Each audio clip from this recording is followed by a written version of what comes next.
Parehas lang ba daw yung flushing at cleansing sa kalapate? Alas 2 pasado ng tanghali. Eto, ngayon pa lang tayo umakyat dito sa ating flyer slope. Kaninang umaga bago tayo umalis ay pinalabas natin yung ating mga ibon. Pinaronda natin sila. And then nung nasapatan na tayo dun sa tagal ng paglipad nila, iniwan na natin sila. So yung iba pumasok, yung iba nandito. At ngayon na nakikita nila na meron tayong dala-dala, ito kasi medyo naubusan tayo ng patuka. Meron tayong ano lang, pang tawid gutom lang. Ayan. Sisipasok na yung ating mga alaga. Alam na kasi nila na kakain na sila. At medyo gutom na rin tong mga to. Pero siguro hihirit muna tayo ng isa pang ikot, mga kalapatids. So tanghalin tapat, napakainit. Parorondahin pa natin sila. Isang ikot lang, pagka bumaba na sila, hindi na natin sila pipilitin kasi kanina pa yan nagro-ronda. So ang ginagawa ko kasi ngayon pa lang na pinapalakas ko yung kanilang stamina. Hindi ko sila pinupwersang lumipad ng force fly. Kasi napapansin ko nagdadapo sila sa ibang bubong pagka hindi na talaga nila kaya. So ang ginagawa ko, pagka alam kong pagod na sila, tas dadapo sila, hinahayaan ko lang silang dumapo. And then mga 2 minutong pahinga, bubugawin ko uli sila, lilipad na naman yung ating mga alaga. Sa ganung paraan, unti-unting lumalakas yung kanilang stamina. Okay? Parang ano lang din yan pagka mahina pa yung stamina natin, hindi tayo pwedeng tumagal sa isang takbuhan o kaya sa basketball. Pero kapag nasasanay na natatagtag yung ating baga, yung ating lungs, nasasanay na yung ating katawan, so unti-unting tumatatag yung ating stamina. Okay? So meron pa tayong 2 ibon, 3 ba? Ito yung isa. So 2. So palabasin muna natin itong mga to para makaisa pang rekta. Lipat. Yun. Liliparan na. Sige. Sige. O ikaw din. Sige. Isa. Di marunong. Doon. Yan. O banat. Ayun sila mga kalapatid. Sige. Tirik yung araw mga kalapatid. So orasan natin 2:10. Tingnan natin kung gaano katagal pa yung lilipad ng ating mga alaga. Dapat sana nagtutos na tayo ngayon pag tanghali, pero medyo ano pa yung schedule natin. Hindi pa kaya mga kalapatids. So dito na lang tayo babawi. Ayan. So pagbaba niyan, papatukain natin sila. Yung isang rasyon nila sa buong maghapon, hahatiin ko yon. So papakainin ko sila kalahati ngayong tanghali. Then siyempre papasok sila. Then mamaya, pag nakapagpahinga na sila, paliliparin uli natin yan din. Pagka sa hapon, papatukain ko uli. So 2 beses ako nagpapakain pagka ganitong pinaparonda ko sila sa umaga, tanghali at hapon. Pwede rin naman one day feed. Pero kasi sinasanay ko kasi sila na madisiplina sa pagpasok dito sa trapdoor. Kasi pagka madalas silang pinaparonda sa umaga, sa tanghali, sa hapon, madalas silang nasa labas. So paano natin sila papapasukin, di ba? So ayun sila paano natin sila madaling papapasukin? So ginagamit nating pamamaraan yung pagpapatuka, kumbaga motivation. Pagka narinig lang sumipol na tayo, syempre bitin sila sa patuka, so papasok sila.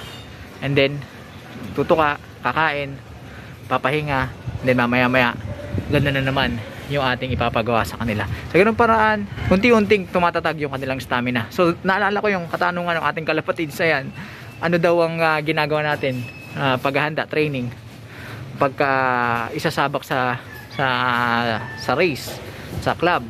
Yan, ganyan nga, pinapatatag ko muna unang-una yung stamina. At dun sa tanong mo kung saan itotos, pagka sa south yung sasalihan or kung sa north, para sa akin doesn't matter, basta inihahanda ko lang sila kahit anong direksyon, okay lang sa akin.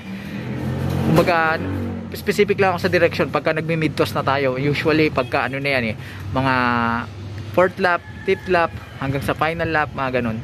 So doon tayo nagmi-mid toss, doon tayo specific sa direction kasi yun yung establish natin yung kanilang breaking point. Okay? So pagka ganitong simula pa lang ng training, kahit saan nyo ihagis yan, kasi homing instinct at stamina yung ating gustong ma-develop sa ating mga alaga. Okay, doesn't matter kung pang north ba yan or pang south.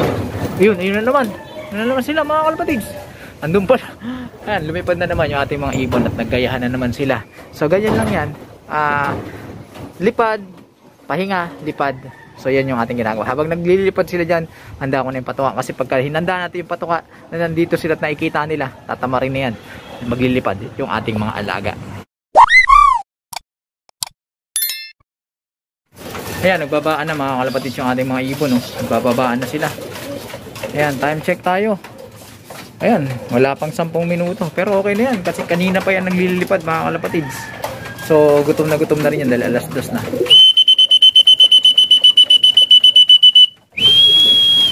O sige, pasok na. Yun, pumasok na yung isa natin. Boom, sige. Sige, pasok. Ito, hindi marunong. Hindi dyan ang daanan. Hindi dyan ang daanan. Para ang bago ng bago. O, dyan. Ayan. So, ilan na sila dito? 2, 4. O, so kulang pa ng dalawa. Saan yung dalawa nating ibon? Ito yung isang pang north natin, oh. Kararating lang. Oh, napahaba yung ranging niya kasi sinama niya pa to. So itong isang ibon na to, naka-com ring lang to. Pero half sibling niya yan. So isasama din natin yan. So bali 5 yung sasampa natin para sa NDR. So tara. Oh, dito. Okay.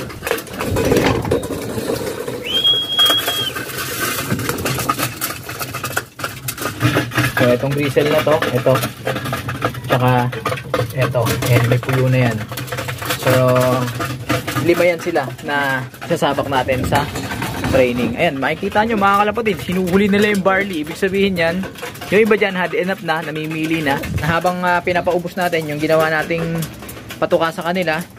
Sagutin lang natin na mabilis yung katanungan ng isa nating kalapatids. Ang tanong niya, parehas lang ba daw yung flushing at cleansing sa kalapate?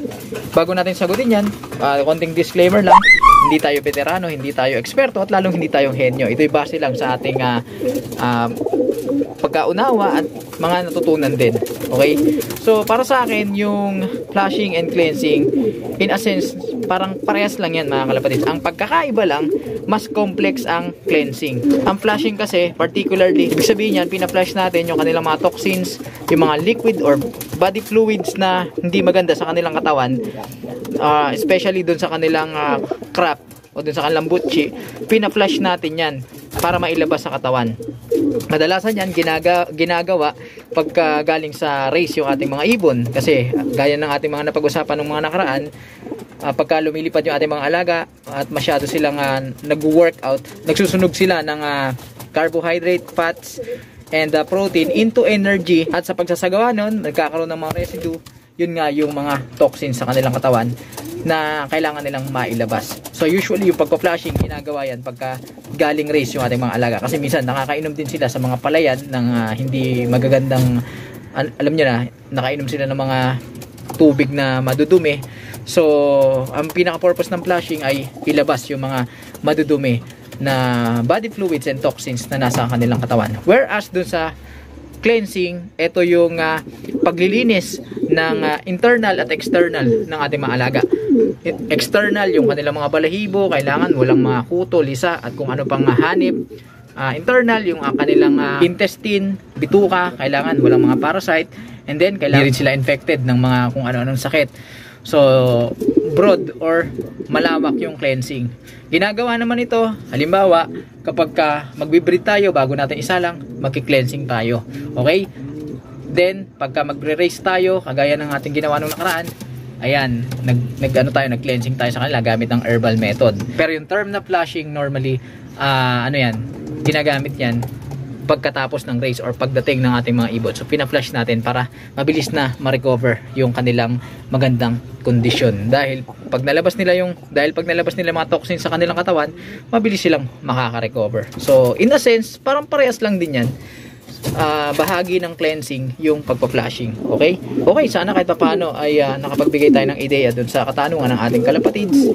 At maraming salamat sa inyong pagtutok sa mga susunod na pagkakataon. Tuloy-tuloy pa tayo sa ating ginagawa mga kalapatid. Sa mga susunod, sisikapin natin makapag-toss na tayo dahil kailangan ng masanay ng ating mga ibon sa pagtutos. Okay? So tutok lang kayo mga kalapatids, walang mawawala sa mga ginagawa nating kwentuhan dito lang sa ating munting tambayan. Sa mga hindi pa nakapag-subscribe dyan, mag-subscribe na kayo, hit nyo na notification bell para updated kayo sa ginagawa nating kwentuhan dito lang sa ating munting tambayan. Paano mga kalapatids, hanggang sa susunod nating pagkikita. Paalam. Hindi pa pala natin to lalagyan, no? Lalagyan ko na lang ng tubig.